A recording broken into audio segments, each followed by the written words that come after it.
Thanks for clicking on my video, choosing to spend a few minutes with me.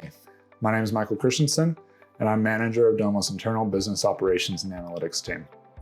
I've built hundreds of cards, pages, and data sets in the years I've been at Domo. If I had to sum up in one word, the common theme I found in assets I've built that really resonated with the stakeholder, it would be simplicity.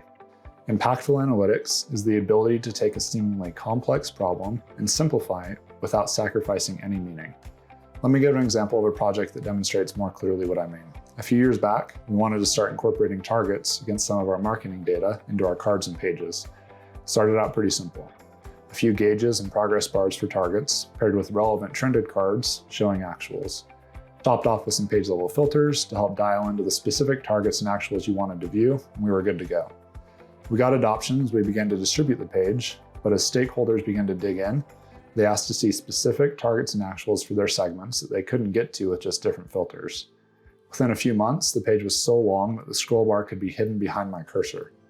In order to answer all of the questions that were asked of it, the page had become complex and cumbersome, making it a chore to navigate. That got us thinking, what if we could take all of the data on that page and collapse it into a single card? No more training on how to read the different cards and how they interacted with filters. No more scrolling for 20 seconds down the page to see lead performance. Just one card to rule them all. It seemed daunting at first, but we found a way to make it happen. In this video, I'll walk you through the process I developed to accomplish this. I'll cover it in two main parts. First, how to create a custom data structure in both SQL and ETL, and second, how to use that new data structure to make an impactful card. Let's jump in. I'll start in Redshift and then show how to accomplish the same task in ETL so you can work wherever you're most comfortable. The process is straightforward either way.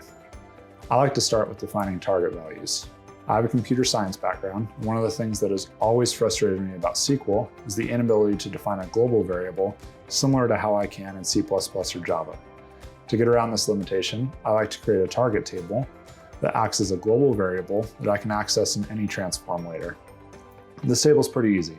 Whether your targets are manual, as shown here, or pulling in from a data set, all you need to do is create a column for each one.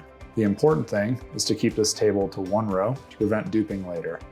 In a project I'm currently working on, I have over 50 target values as distinct columns, but importantly, all in the same row. Now I grab the actual data. Here, I'm just getting a total opportunity count from one of our anonymized Salesforce data sets, and then grouping by sales team. Finally, I'll build the custom data structure. For this example, I'm going to define 4 columns: team, metric, value, and target. So this first select statement is going to show the target for our corporate team.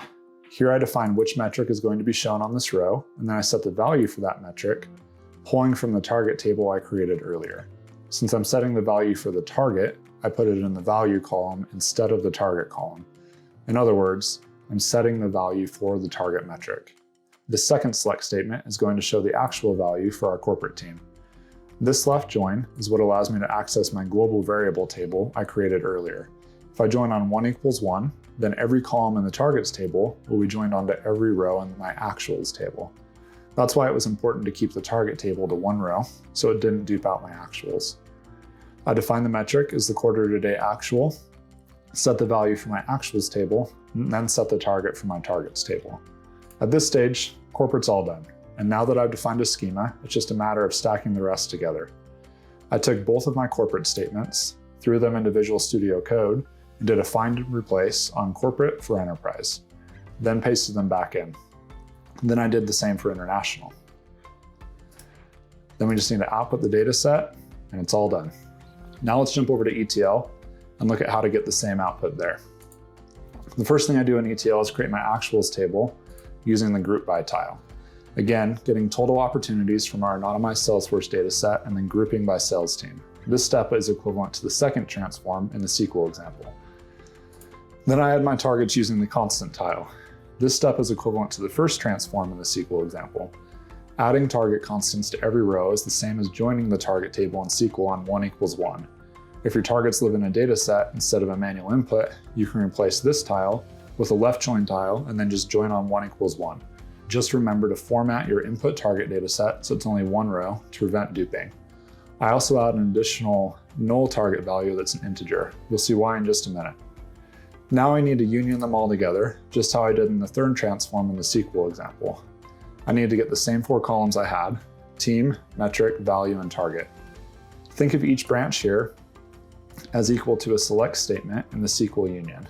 The first branch will show the target for our corporate team, exactly how the first select statement did in SQL. I filter to a team of corporate using the filter tile, and then set my other 3 columns using a formula tile. For this branch, quarter target is the metric, then the corresponding value and target for that metric. One note, I used the null target column I created earlier instead of just inserting a null value into the formula. This is because null defaults to a text column. So if I just inserted a null here and then tried to union an integer target value later, I'd get an error because you can't mix data types in the same column. Setting null as a constant allows me to define the null value as an integer value instead of a text value, avoiding any type mismatches down the road. Then I just select the 4 columns I need using the select column tile. Now I repeat the process for corporate actuals. Filter to corporate using the filter tile and set my remaining columns using the formula tile. Quarter to date actual is the metric and the corresponding value and target for that metric. Then I select the 4 columns I need using the select column tile. Then I repeat the process for enterprise and international, just like I did in the SQL example. Finally, I use the append tile to union all of the branches together and output the dataset. Now that I have my dataset, I'll show how to use it in a card. I'd recommend using a pivot table for this card. With a pivot table, I can piggyback on the built-in total column functionality, and it allows me to separate my rows of data into column groupings. I use metric as the row and team as the column. I put the value column I created as the first value column in the card. Then it's a simple beast mode to show percent of target. Sum of value divided by sum of target. I also like to add color rules so it's easy to see how far away from target each group is. This process allows you to create truly custom data structures to show whatever data you want in just one card. I use this internally to show quarter to date, year to date, quarter over quarter, and year over year data from finance, sales, and marketing, paired with targets where applicable, all in just one card. This process powers cards that executive leaders use daily and weekly to run their business. It enables you to create impactful analytics by taking disparate data points and simplifying them into one card without sacrificing meaning. Thanks for watching.